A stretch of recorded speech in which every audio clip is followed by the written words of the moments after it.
The Boeing 777 was 37,000 feet above the Pacific when Captain Morrison's voice crackled through the intercom with an urgency that made every passenger's blood freeze. "Ladies and gentlemen, this is your captain speaking. We have a unique situation developing. If there are any military pilots aboard this aircraft, please identify yourselves to the flight crew immediately." The cabin fell into that particular kind of silence that only comes when death starts whispering in everyone's ear simultaneously. In seat 22B, Major Alara Ghost Vasquez didn't even open her eyes. She'd been catching fragments of sleep between the turbulence, her body still adjusting to civilian clothes after 18 months of mandatory medical leave. The burn scars along her left arm were mostly healed now, hidden beneath a loose cardigan, but the phantom pain of ejecting from a burning F-16 over Syrian airspace still visited her dreams. She'd been America's most decorated female fighter pilot before the incident, before the night mission that went sideways, before the surface-to-air missile that turned her Falcon into a meteor, before the 18 hours behind enemy lines that earned her a Purple Heart and a one-way ticket to indefinite grounding.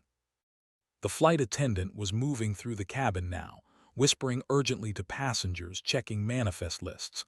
Ghost could hear fragments, 2 aircraft approaching from the northeast, and radar contact lost with ground control, and requesting immediate assistance from anyone with military flight experience.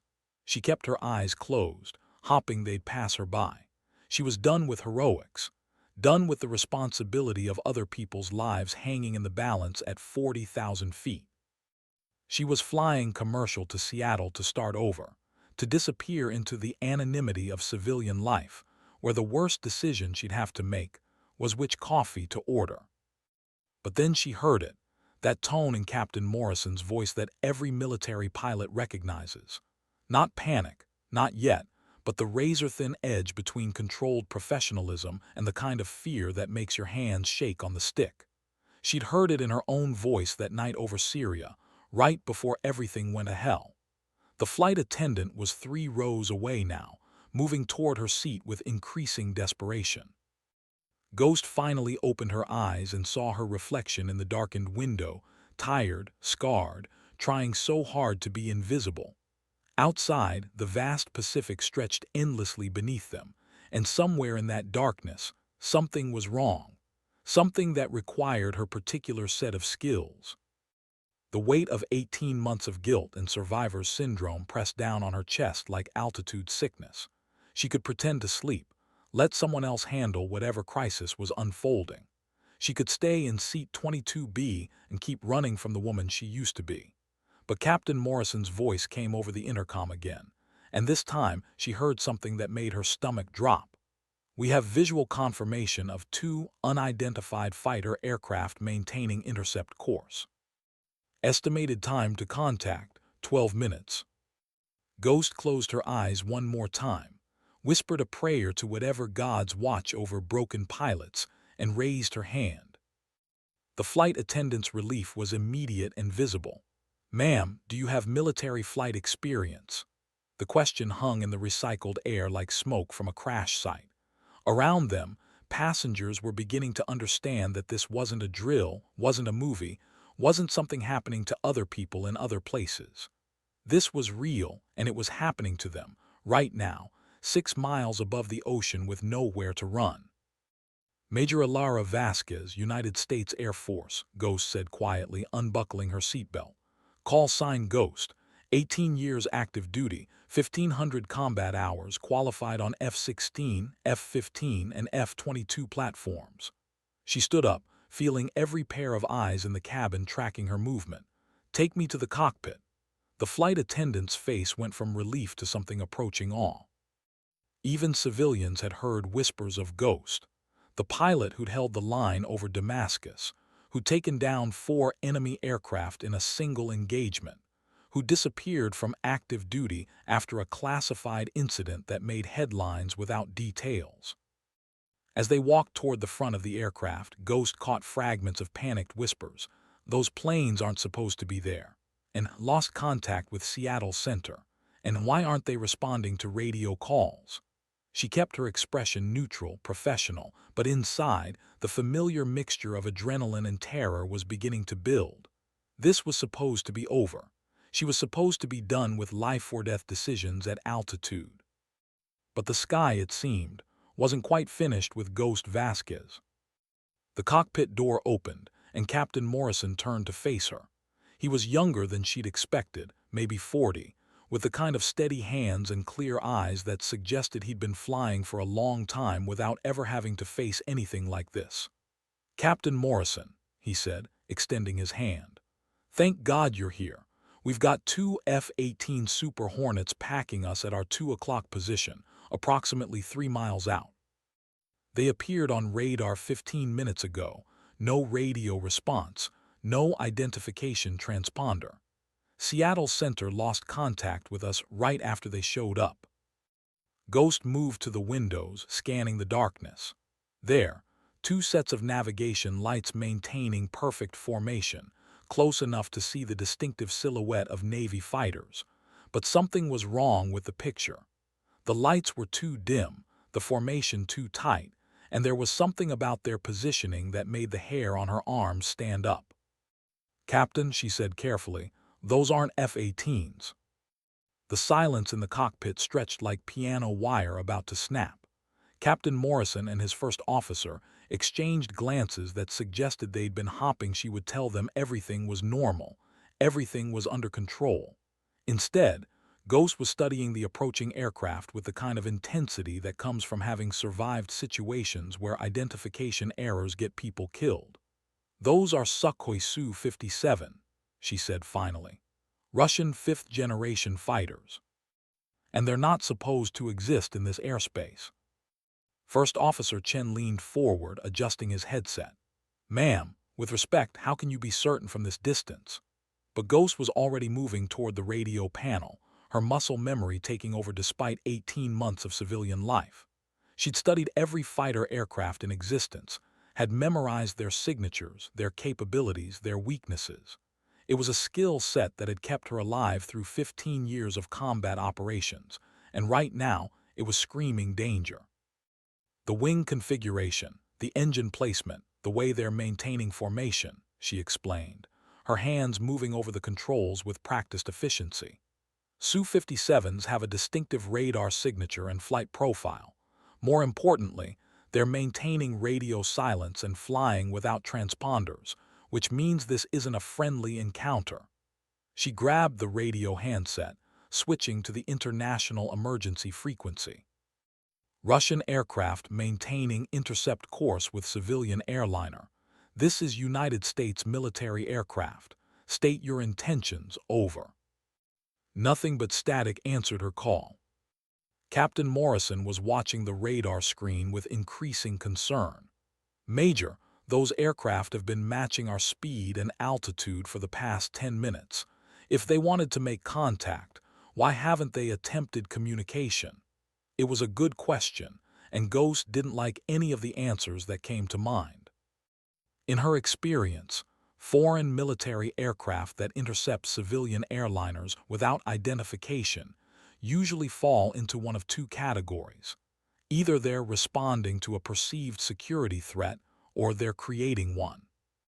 "Captain, I need you to maintain current heading and altitude," Ghost said, settling into the jump seat behind the controls. Any sudden movements could be interpreted as hostile action. "First Officer Chen, keep monitoring Seattle Center. If we can re-establish contact, they need to know we have foreign military aircraft in controlled airspace." She was falling back into the rhythm of command, the weight of responsibility settling across her shoulders like an old jacket. It should have felt familiar, comfortable even. Instead, it felt like putting on the uniform of a person she was no longer sure she wanted to be. The intercom crackled to life. "This is your captain speaking. We're experiencing some minor navigation issues and may be delayed in our arrival to Seattle. Please remain seated with your seatbelts fastened." Morrison clicked off the microphone and looked at Ghost with an expression that suggested he was hoping she had better news than he was prepared to deliver to 300 passengers. How minor are we talking, Captain? Ghost asked, though she was pretty sure she already knew the answer. The kind of minor that involves two foreign fighter jets with unknown intentions escorting us toward international waters, Morrison replied. Major, in your professional opinion, what exactly are we dealing with here?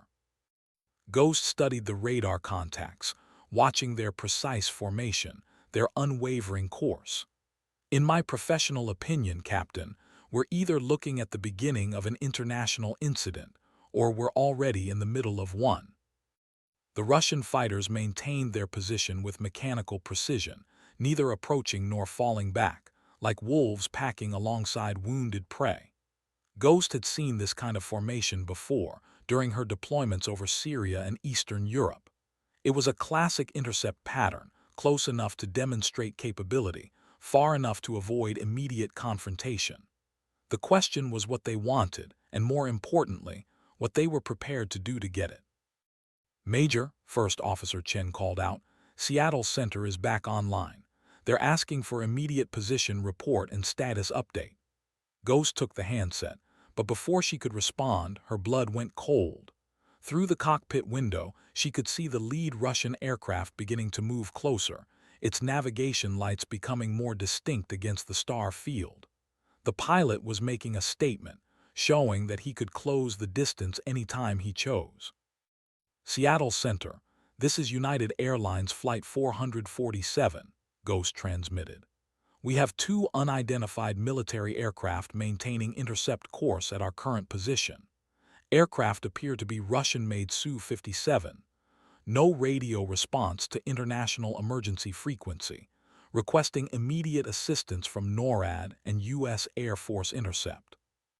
The response came back immediately, voices tight with controlled urgency. Flight 447, maintain current heading. U.S. military aircraft are being scrambled to your position, ETA 15 minutes. 15 minutes. In a fighter jet, 15 minutes was an eternity, time enough to cross 3 states, time enough to engage and destroy dozens of targets, time enough for a diplomatic incident to escalate into something that started wars. But in a civilian airliner, 15 minutes felt like a countdown timer on a bomb. Ghost looked at the fuel gauges, the navigation display, the radar screen showing those two ominous contacts holding formation. Whatever the Russians wanted, they had chosen their moment carefully. Too far from land for immediate military response, too close to international waters for clear territorial protection. Captain Morrison, Ghost said quietly, I need you to be prepared for evasive maneuvers on my command. If those fighters move to attack position, we'll have maybe 30 seconds to respond. She was trying to sound calm, professional, but inside, her heart was hammering against her ribs. This was exactly the kind of situation she'd joined the Air Force to handle, the kind of scenario she'd trained for her entire career. The problem was, she'd never trained to handle it from the cabin of an unarmed civilian aircraft, with 300 souls on board. The lead Russian fighter was close enough now that Ghost could make out details. The angular stealth configuration, the twin engines, the weapon pylons that could be carrying anything from air-to-air missiles to electronic warfare pods. The pilot was skilled, maintaining perfect formation despite the turbulence that was making the airliner shudder slightly. This wasn't some rookie pilot on a reconnaissance mission. This was a professional, someone with enough experience to know exactly what kind of message he was sending. Through her headset, Ghost could hear the chatter from Seattle Center, urgent voices coordinating the military response. Falcon 11, you are cleared direct to intercept. Angels 37, unknown aircraft bearing 270 at 400 nautical miles from Seattle. But 400 nautical miles might as well have been 4,000. The Russian fighters had chosen their interception point with surgical precision, far enough from shore to complicate the response, close enough to international airspace to provide plausible deniability if things went wrong. Major, Captain Morrison said, his voice steady despite the situation, in your experience, what are they waiting for? It was a question Ghost had been asking herself since the moment she'd identified the aircraft.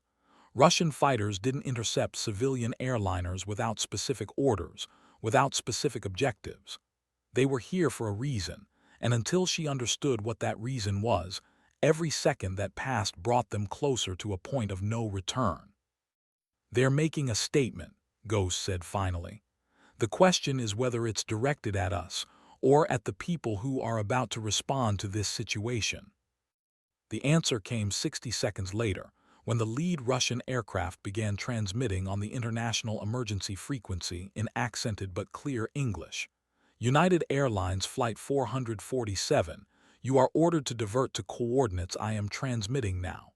You will follow our escort to designated airspace. Any deviation from these instructions will be considered hostile action." The voice was calm, professional, utterly devoid of emotion. This wasn't a rogue pilot or a case of mistaken identity. This was a deliberate, calculated operation, and Flight 447 had just become a pawn in someone else's game. Ghost grabbed the radio handset, her training taking over despite the surreal nature of the situation. "Russian aircraft. This is United States Air Force Major Vasquez aboard United Airlines Flight 447. You are ordering a civilian airliner carrying U.S. citizens to deviate from approved flight path in violation of international aviation law. State your authority and intentions. Over." She was buying time, trying to establish dialogue, but she already knew how this conversation would end. In her experience, when foreign military forces issue ultimatums to civilian aircraft, they're not particularly interested in negotiating. The response confirmed her worst fears. "Major Vasquez, you will comply with escort instructions, or we will be forced to take alternative measures to ensure compliance. You have 2 minutes to begin course change to transmitted coordinates." The transmission cut off, leaving nothing but the sound of engines and the collective breathing of 300 people whose lives had just become bargaining chips in a geopolitical chess game. Captain Morrison was staring at the navigation display, where the new coordinates were showing as a position roughly 200 miles northwest of their current location, directly toward Russian territorial waters.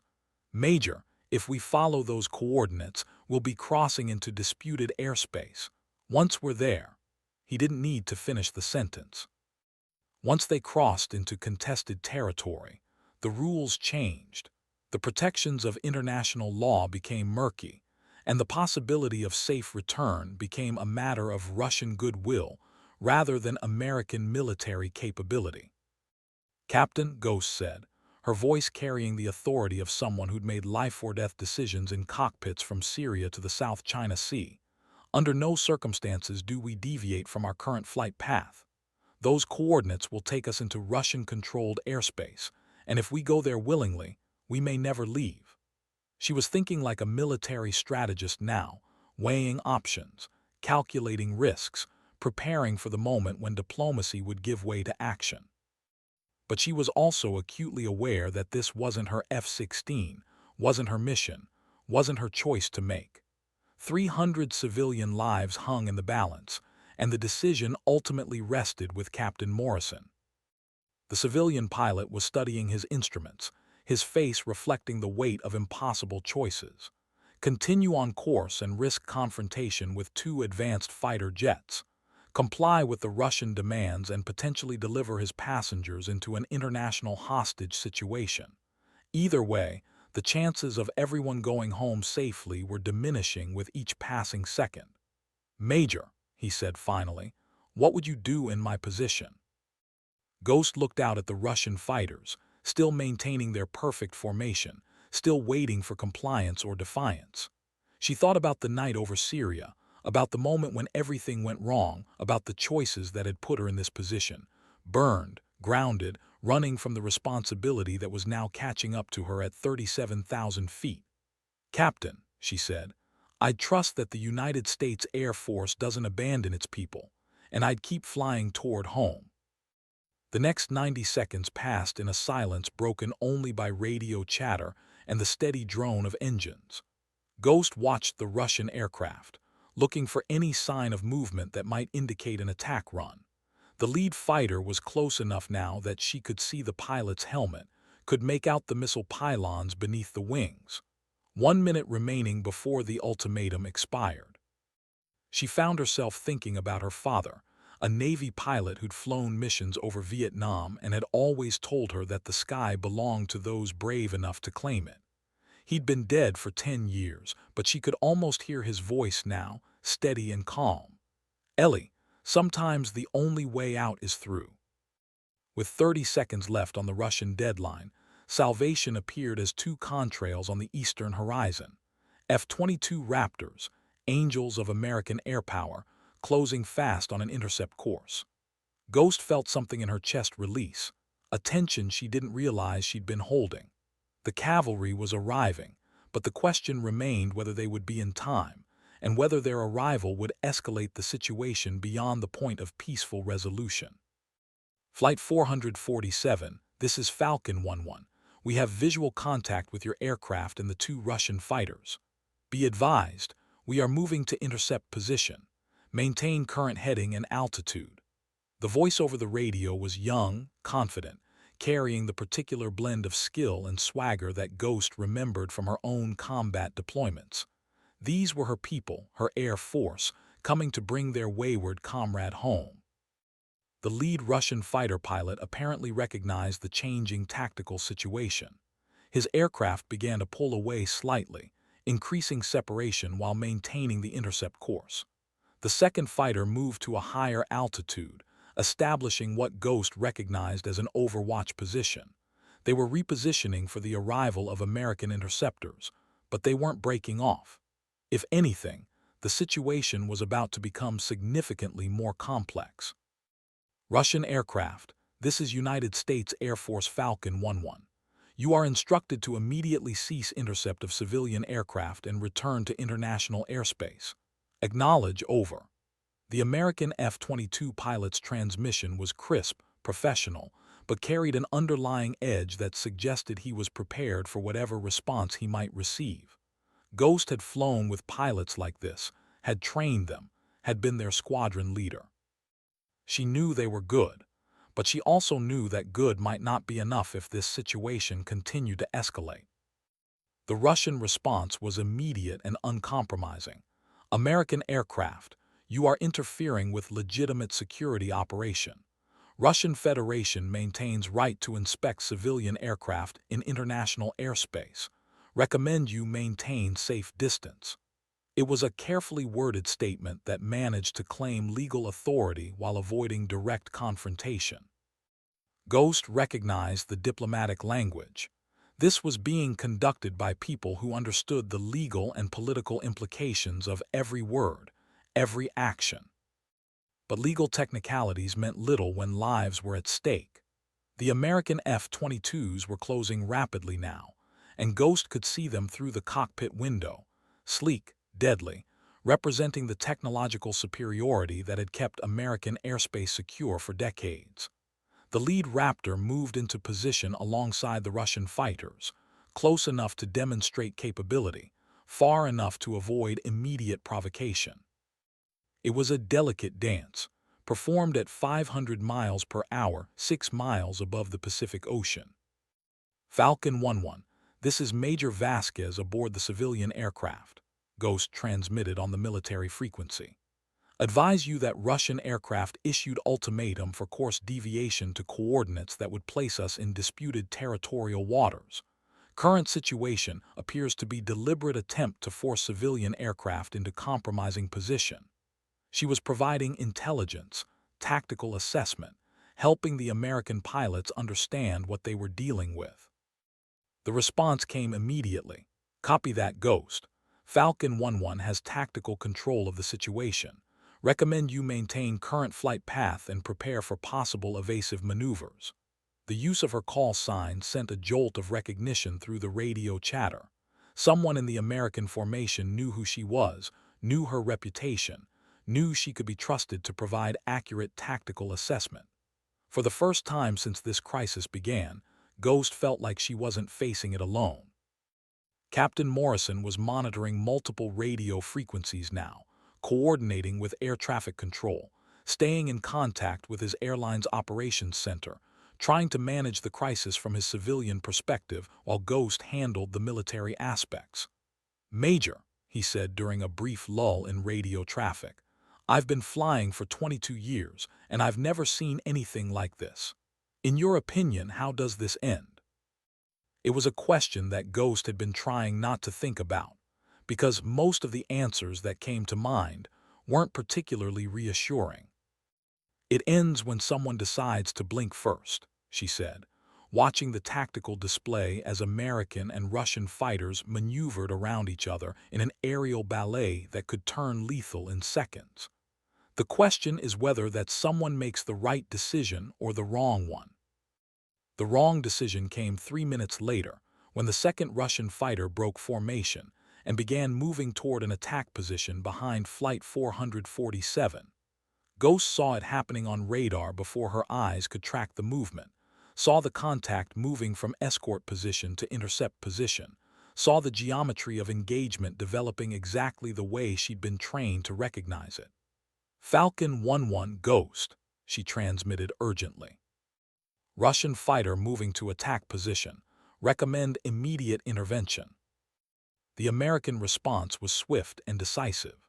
The lead F-22 moved between the Russian aircraft and the airliner, while his wingman positioned for a potential engagement. "Russian aircraft, you are ordered to immediately cease hostile maneuvering toward civilian aircraft. This is your final warning." The transmission carried the kind of authority that comes from flying the most advanced fighter aircraft in the world, backed by the full military might of the United States. But the Russian pilot wasn't backing down. Ghost could see his aircraft continuing to close, moving into the classic attack profile she'd studied countless times in tactical manuals. He was either incredibly brave or incredibly stupid, and at the moment, the distinction didn't matter much. What mattered was that 297 passengers and crew were about to become casualties in someone else's war unless the situation changed dramatically in the next 60 seconds. "Captain Morrison," Ghost said, her voice cutting through the tension in the cockpit, "on my command, I need you to initiate a controlled descent, maximum rate consistent with passenger safety. We need to get below the engagement envelope if this turns into a shooting match." Morrison nodded, his hands already moving toward the controls. 22 years of civilian flying had prepared him for weather, mechanical failures, and medical emergencies. It hadn't prepared him for air-to-air combat at altitude, but he was smart enough to trust the woman who had. The moment of truth arrived when the Russian fighter achieved weapons lock, the distinctive tone of a targeting radar illuminating Flight 447. Ghost heard it through the electronic warfare receivers, felt it in her bones like the sound of death approaching at Mach 2. Every pilot learns that sound, learns to fear it, learns that it means someone somewhere has decided you need to die. But Ghost had heard it before, had survived it before, had turned the tables on the people who thought they could hunt her. all aircraft, this is Ghost," she transmitted on the emergency frequency, using her call sign with the authority of someone who'd earned the right to command in crisis. "Russian fighter has achieved weapons lock on civilian airliner. American fighters are cleared to engage as necessary to protect civilian aircraft. This is not a drill, repeat, this is not a drill." The sky exploded into action. The lead American F-22 moved to intercept the threatening Russian fighter, while his wingman maintained position as guardian angel for Flight 447. The second Russian aircraft reacted to the American movement, beginning its own intercept maneuver. Ghost was watching a four-way engagement develop in real time, with her civilian airliner at the center of a tactical situation that could escalate into international warfare in seconds. "Falcon 1-1, Fox 2, Fox 2. The American pilot's call sign for missile launch cut through the radio chatter like a knife. Ghost looked up through the cockpit window just in time to see the contrail of an AIM-120 AMRAAM streaking toward the Russian fighter that had been targeting Flight 447. The missile covered the distance in seconds, and the Russian aircraft disappeared in a brief flash of light and debris. The second Russian fighter immediately broke off, climbing away from the engagement area at maximum power. The surviving pilot was smart enough to recognize that the tactical situation had shifted decisively against him, that continuing the engagement would likely result in his own destruction. Within 30 seconds, he was beyond visual range, leaving only radar contact and the memory of violence at altitude. Flight 447, this is Falcon 11, threat has been neutralized. You are cleared to continue on your original flight path. American fighters will escort you to Seattle. The young pilot's voice carried a mixture of adrenaline and professional satisfaction. He'd done his job, protected American civilians, sent a clear message about the consequences of threatening U.S. aircraft. For him, this was mission accomplished. But Ghost knew it wasn't that simple. Shooting down a Russian fighter aircraft, even in defense of civilians, was the kind of incident that made headlines, started diplomatic crises, and sometimes led to larger conflicts. The pilot of Falcon 11 had made the right tactical decision, but the strategic implications were just beginning to unfold. Somewhere in Washington and Moscow, phones were ringing, emergency meetings were being called, and people with more stars on their shoulders than years in their lives were trying to figure out how to prevent this incident from escalating into something much worse. "Captain Morrison," Ghost said, settling back into her seat as the immediate tactical crisis passed, "I recommend we maintain radio contact with our escort and prepare for extensive debriefing once we reach Seattle. This incident is going to generate a lot of attention from a lot of important people." Morrison nodded, his face reflecting the exhaustion that comes from surviving a crisis you never trained for. He'd done well, had kept his aircraft stable, and his passengers safe, while military professionals handled the combat aspects of the situation. The remainder of the flight to Seattle passed in relative quiet, with American F-22s maintaining escort position, until Flight 447 was safely within U.S. territorial airspace. Ghost spent the time staring out the window, watching the contrails of friendly fighters against the star field, thinking about the choices that had brought her to this moment.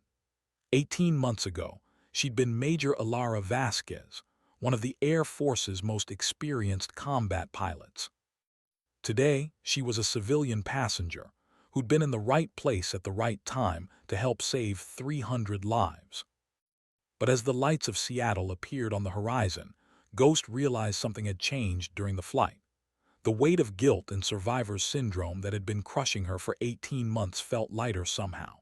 She'd proven to herself that she could still think clearly in crisis, could still make the right decisions when lives were at stake, could still be the pilot her father had trained her to become.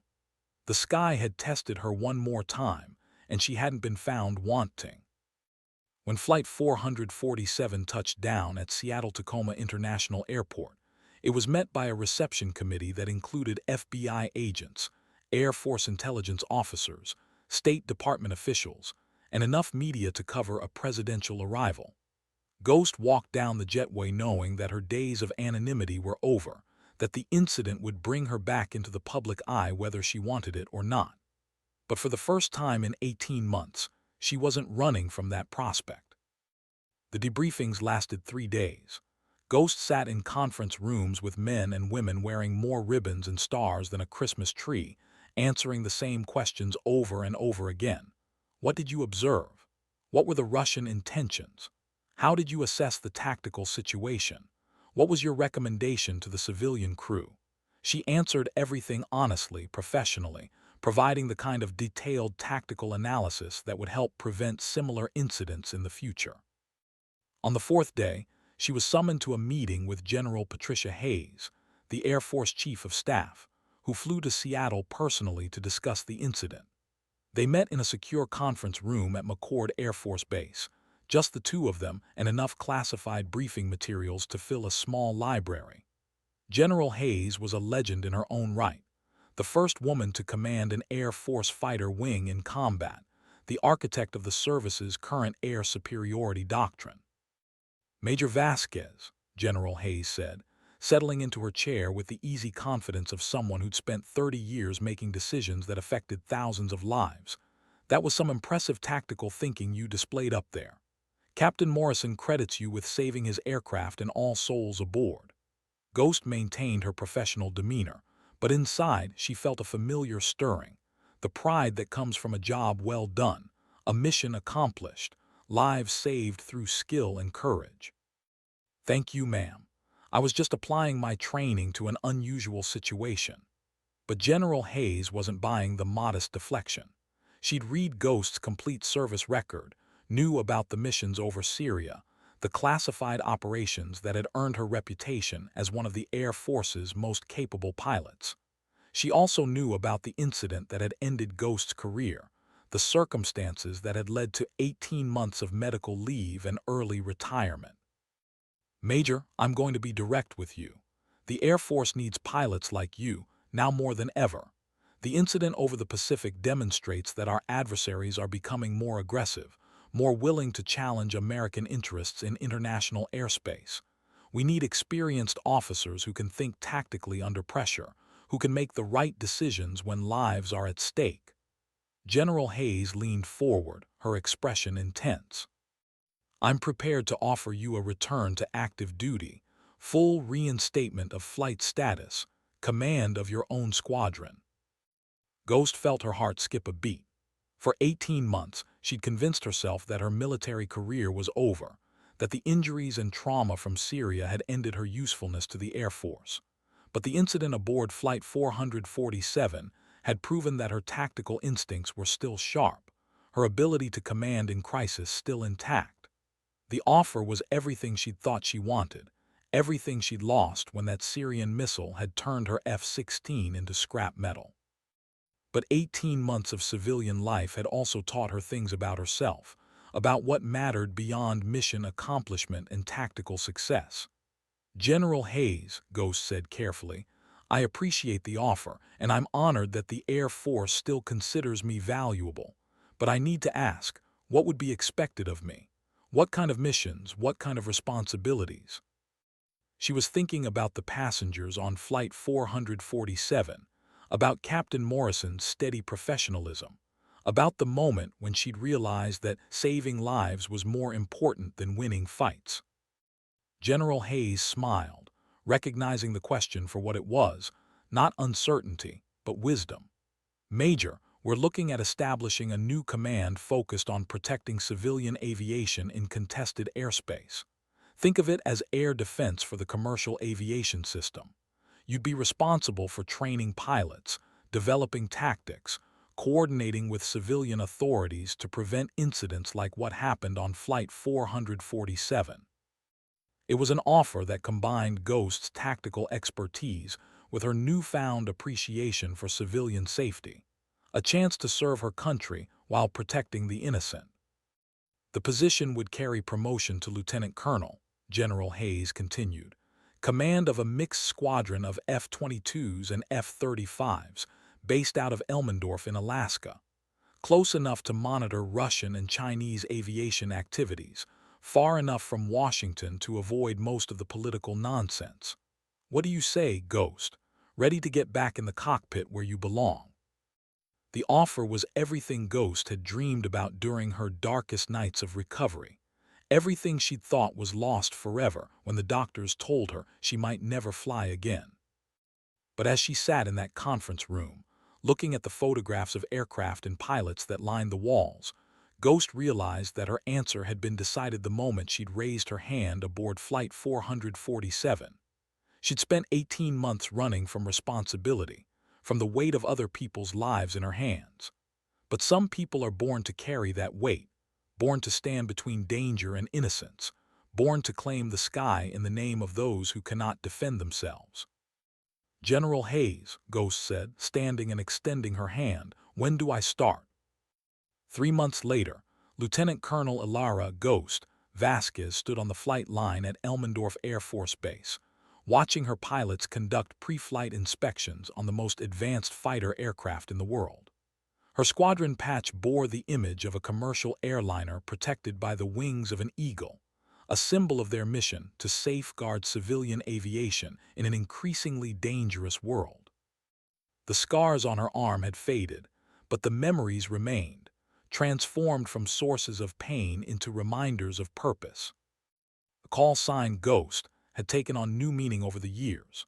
No longer the pilot who appeared from nowhere to engage enemy aircraft, she'd become the guardian angel watching over civilian flights, the presence that hostile forces learned to respect and fear. Under her command, the Civilian Aviation Protection Squadron had prevented dozens of incidents, intercepted hundreds of potentially threatening aircraft, and maintained the security of American airspace in an era of increasing global tension. On quiet nights, when the aurora borealis painted the Alaskan sky in sheets of green and gold, Ghost would stand outside the squadron headquarters and think about Flight 447, about the moment when everything changed. She'd learned that heroism wasn't about individual glory or tactical brilliance. It was about being ready when the moment demanded everything you had to give.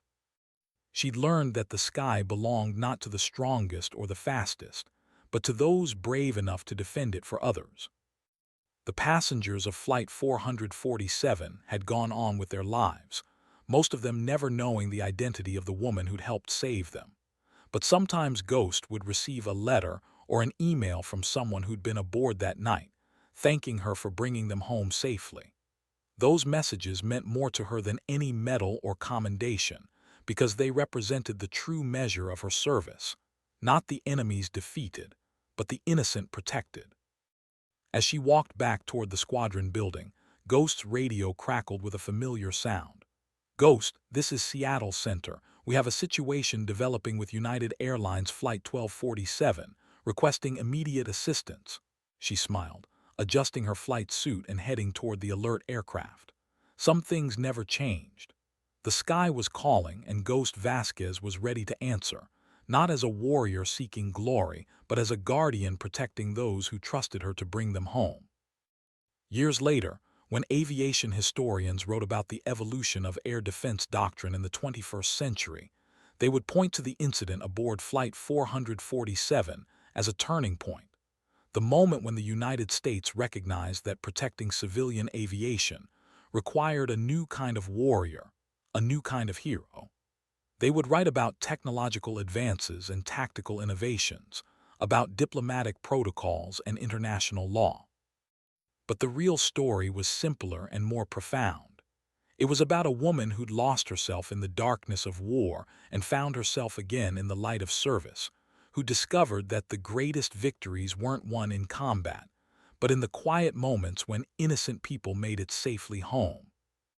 Lieutenant Colonel Ilara Ghost Vasquez had claimed the sky not for herself, but for all those who dared to dream of touching the clouds, and in doing so, she'd become exactly the kind of hero the world needed, one who measured success not by enemies defeated, but by lives preserved and futures protected. The sky remembered everything, and Ghost Vas